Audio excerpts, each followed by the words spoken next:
Hi guys, welcome back sa ating channel guys. Ito sa ating Detour TV. So ayun guys, kung napapansin nyo, pumayat tayo guys. Medyo malaki ang ating pinayat. And then sensya na, may ibo ako. Share ko lang sa inyo guys. Baka sabihin nyo naman puro si Detour TV, puro kwentong masasaya, puro gala. So na-realize ko lang din guys na tama naman yung mga in-upload natin. Na naman mali doon. Gala, upgrade ng mga bagay-bagay sa ating sasakyan, kasi mahilig tayo mag-upgrade sa ating sasakyan. Mahilig tayo mamasyal, maggala, and masaya tayo roon na naikakwento natin yung mga napupuntahan natin, nakikita ng mga ka-travel buddies natin na ano meron doon sa lugar na pinupuntahan natin, ano meron doon sa bago ko nilagay sa sasakyan. Yun, masaya na tayo doon guys. And then sad to say guys, ayokong umiyak, 49 years old na ako ngayon guys. 49 na ako, and magpi-50 na ako, mag-golden na ako sa December 2, this coming December. Magpi-50 na ako, so mag-celebrate pa ako ng birthday. Since last year nagpaplano na kami ng celebration ko ng birthday. Anong magandang gawin, anong gusto ko. Unfortunately guys, sana matuloy pa rin kung ipag-aadya ni Lord, Pong Nazareno. Pero sa ngayon guys, nagpapasalamat ako sa Pong Nazareno sa pangalawang buhay na ibinigay niya sa atin guys. Bakit nasabi kong pangalawang buhay guys? Last September 30 guys, September 30, nakikwento ko na rin sa inyo. September 30, that was Saturday na madaling araw. May dumating kaming deliveries ng hollow blocks galing sa Pampanga. So in-unload siya from 2 o'clock to 4 a.m. dun sa kabilang garahe natin. Hindi rito sa tindahan. Doon tayo sa kabila, meron tayong garahe doon ng mga graba, buhangin, bistay, hollow blocks, mga bakal nandun sa kabila para daan ng truck natin, sasakyan. So yun guys, tinapos ko yung pag-unload ng hollow blocks. So from 2 to 4 nag-serve ng coffee si Mrs. So nakadalawang coffee ako guys, 2 to 4 nakadalawang coffee ako. And then nangyari, after noon 4:30 naligo ko, 5 o'clock bago matulog, 5 AM na ng umaga, minom ako ng kalating baso ng tubig, so matutulog na ako. Eto na guys, so matutulog na ako. Nagdidigay na ako, nagdidigay na ako. So sabi ko, sinumpong ako ng acid ko. Sabi ko, inom ako ng Kremil S, inom ako ng Gaviscon ba yun, yung syrup na inom.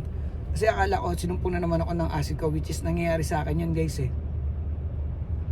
So hanggang sa Sabado ng umaga, nagganon pa rin ako, nararamdaman ko siya. So akala ko puyat lang, yung naantok ako, sama na rin kasi yung puyat, anong oras na. The same time, kasi meron tayong kausap na kaibigan na yung multicab, na meron tayong multicab guys na pinaayos, pinapinturahan natin. Nakaset ako nung araw ng Sabado ng umaga naman. Pagkagising ko, wala pa masyadong tulog. Since hindi nga ako nakatulog, nagsusuka nga ako. Kahit masama pakiramdam ko guys, inatid namin ng kumparing Randy ko yung multicab dun sa tropa natin. Shoutout kay Kuya Boyet. So iniwanan natin doon. Doon pa lang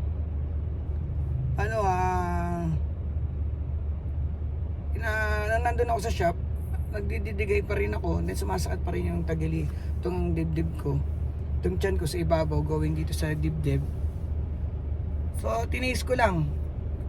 Nagpasundo ako dito sa ating tropa, sa driver natin ng Poton. So nakauwi ako. So the whole day Sabado, tiniis ko yun. Nakala ko acid reflex lang. Nag-heartburn lang ako. Yun. Nag-heartburn lang ako. So inom lang ako ng Buscopan. Inom ako ng Kremil S para mawala yung ano. Sabi ko nga mag-Sprite ako baka sakaling madigay. That was Saturday guys. Pagdating ng Sunday, kinabukasan, ganun pa rin. Sabi ko, iba na to. Sabi ko, yung gising ko ng Sunday ng maga, nakatuwad na ako, din sumasakit na yung tagiliran ko dito sa gilid. Nakatuwad na ako, so nakaganyan na ako, tagilid na ako, nakatigilid na ako, nakatuwad, nakatagilid na ako matulog sa Sunday ng maga.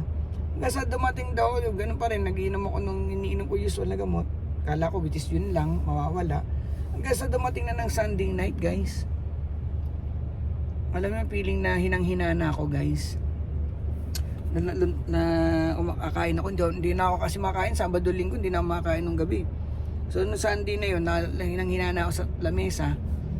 As in sabi ko, actually guys, totoo lang, naghabilin na ako sa misis ko na kung ano yung mga gagawin, kung ano yung mga pag na wala ako, ano yung mga nagbibili na ako sa Makatwid. Sunday, sabi niya wala nang hospital na magpapa-emergency. O sabi ko kaya ko pa.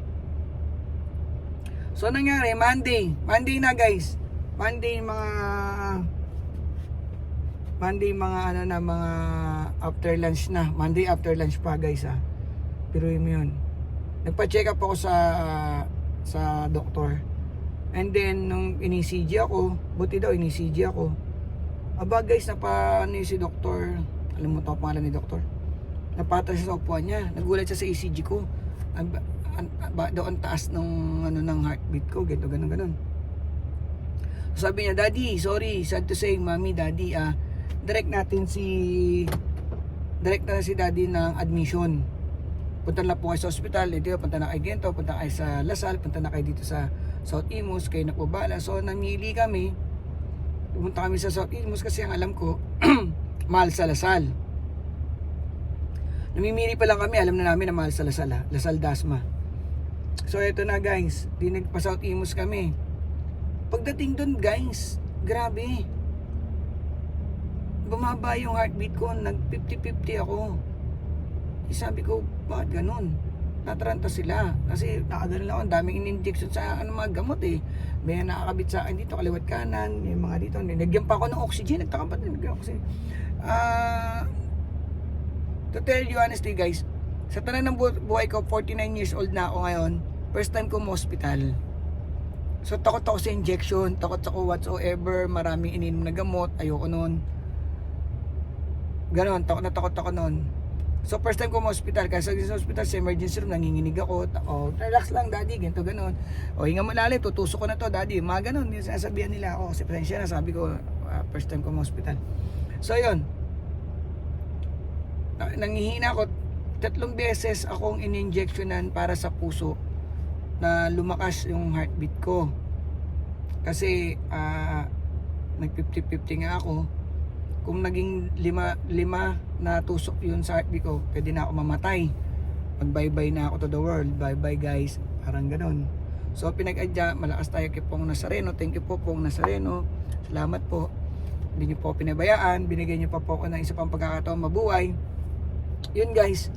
Nalaman dun sa atin sa hospital na may bara ako sa puso. Na Sabado pa lang, na mild stroke na pala ako guys. September 30, na mild stroke na pala ako. Dahil malakas yung pakiramdam ko, yung pag-aano ko doon sa sakit na nararamdaman ko sa tagiliran ko, naano ko pa siya, nakapag-drive pa ako. Monday ko pa nalaman, actually gabi na, 6 or 7 na ng gabi ko nalaman doon sa hospital na pinuntahan namin, na mild stroke na pala ako nung Sabado. At the same time, may barap daw yung puso ko. Kaya daw nahirapan ako na bumaba yung heartbeat ko. So sila nataranta, kaya pala yung nurse nakatingin lang ako kaya actually hindi ako nakadila na gano'n lang ako. So sobrang sabog ako sa mga gamot na pinagsasaksak nila sa katawan ko. Tataka lang ako, nakita ko lang yung nurse, nakaganon siya, Parang tataka siya, ba't ganun nakikita niya na reading sa, ano yun, sa blood pressure. Nagpalit pa sila ng aparato ng blood pressure, baka daw mali. Tapos tumingin yung, pag umalis na naman siya, pangatlo, pagbalik na yan, pangatlo. Yung doktor na nag-check up ng blood pressure ko, yung nga nakita nila, bumababa daw kasi yung yung heartbeat ko. So yun, 3 beses nga nila akong sinaksakan sa ng puso. And thank you Lord, thank you po Nazareno, nabuhay ulit tayo, na bumalik yung sigla, yung tibok ng puso ko. So nag-normal hanggang sa hating gabi, hanggang 12 o'clock na madaling araw. Pero during that time, nagpa-process, gusto na ako ilipat ng hospital, South Imus Hospital sa Anabu, dyan sa Imus, doon sa Lasal. So from there, nagsabi si doktor na lumapit, napapahingaw pero hindi ko masyadong intindi kasi sabog na sabog. Miss ko rin naman nakaintindi. Ang intindi ko, kailangan mag-down kami ng 500,000 initial para matanggal yung bara sa puso ko. Since hindi daw ako ma-accept sa Lasal dahil wala akong room, so naghihintay kami saan ako yung hospital ma-admit. Tinawagan yung kapatid ko na si Bryant Lee na head sa social social service ng lung center. Tinawagan siya ni Mrs. Sinabi yung problema, ganun. And then sabi niya, lipat ako sa Philippine Heart Center. Doon ka na lang kuya, kasi at least puso yung problema mo, at least nakapokus sa puso. Yung hospital natitingin sa'yo. So yun, nagsabi kami sa doktor, pipirma na po ako na waiver dahil bumalik na yung heartbeat ko, nag-normalize, tinignan na yung ECG, ganon. Sabi namin, naka-report na rin sa papel na critical level, ganon. Sabi namin, tatakbo na kami ng Philippine Heart Center. That night, 12:30 na madaling araw. Kasi nandun naman sa sakyan, dala-dala namin si Innova, si Dabis, driver ko yung panganay ko. So sabi namin, tatakbo na kami doon. So pirma kami na waiver, pinayagan na nila kaming mag-out. Kasi ang laki na ng bill namin. So quota na sila. Wala na sila obligation sa amin. Nung maaga pa lang, pwede na ako mag-out. Gusto ko na pumirma ng waiver, ayaw nila. Siguro maliit pa lang yung bill ko. Lumaki na yung bill, inabot na ako ng 33,000, tsaka lang sila pumayag na mag-waiver ako. So 12 o'clock na, 12:30 na ako, madaling araw, magawa na ako nakalis. Nag-ano lang kami sa kanila, nalilipat na ako ng Philippine Heart Center, kaya dinischarge na nila ako. So pero nangyari nun, umuwi kami ng bahay. So dito kami sa bahay natulog kasi nag-normalize naman paramdam ko. Sabi ko, bukas na lang tayo pumunta, dinagdagan na namin yung mga gamit na dadalhin namin. So nangiram ako kay Ninong Cap Batman, sa aming ninong sa kasal, si Cap Batman. Shout out Ninong Cap. Pinahiram niya kami ng ambulansya. So mabilis pala pag naka-ambulansya talaga, guys. Nagulat ako pagising ko, nasa na kami, Philippine Heart Center. Eto na, pagbaba namin doon ng ambulansya, lapit yung nurse. Kung nakita yung papel na binigay ni Mrs. Category level na critical level. Tinawag ng nurse yung doktor, ba't daw ako nakatayo, ba't daw ako naglalakad, kaya critical level daw po ako. Sabi ko sa puso, siguro ganun yung intindi nila doon sa ako naman, hindi ko naman intindihan. So yun, kuha ng wheelchair, naka-wheelchair ako. Ganun ako, guys, ang daming pasyente.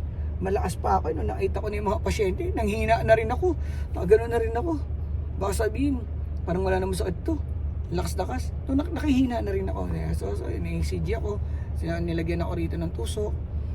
Tapos, may in-inject na mayroon, para naka-ready na yung lalagyan ng dextrose. Nakakabit na rito. Meron silang na gamot. Nahilo ko. Bawal pala sa akin nung daming binili nung nas. Bawal may stress si daddy, mami. Bawal maglakad. Bawal paguri ng puso. Pagtatae, bawal umire. Which is hanggang ngayon, guys, pag CCR ako, kailangan hindi ako iire. Excuse me. Kasi ang bara ay nandito pa rin sa aking puso, guys. So sa mga hindi pa siya natatanggal. So meron ako 14 na gamot plus yung ini-inject dito sa tiyan ko. Para yung ini-inject sa tiyan ko para doon sa mga parts doon sa dugo na dumadaloy, kasi pati na-trace na rin nila na diabetic ako guys.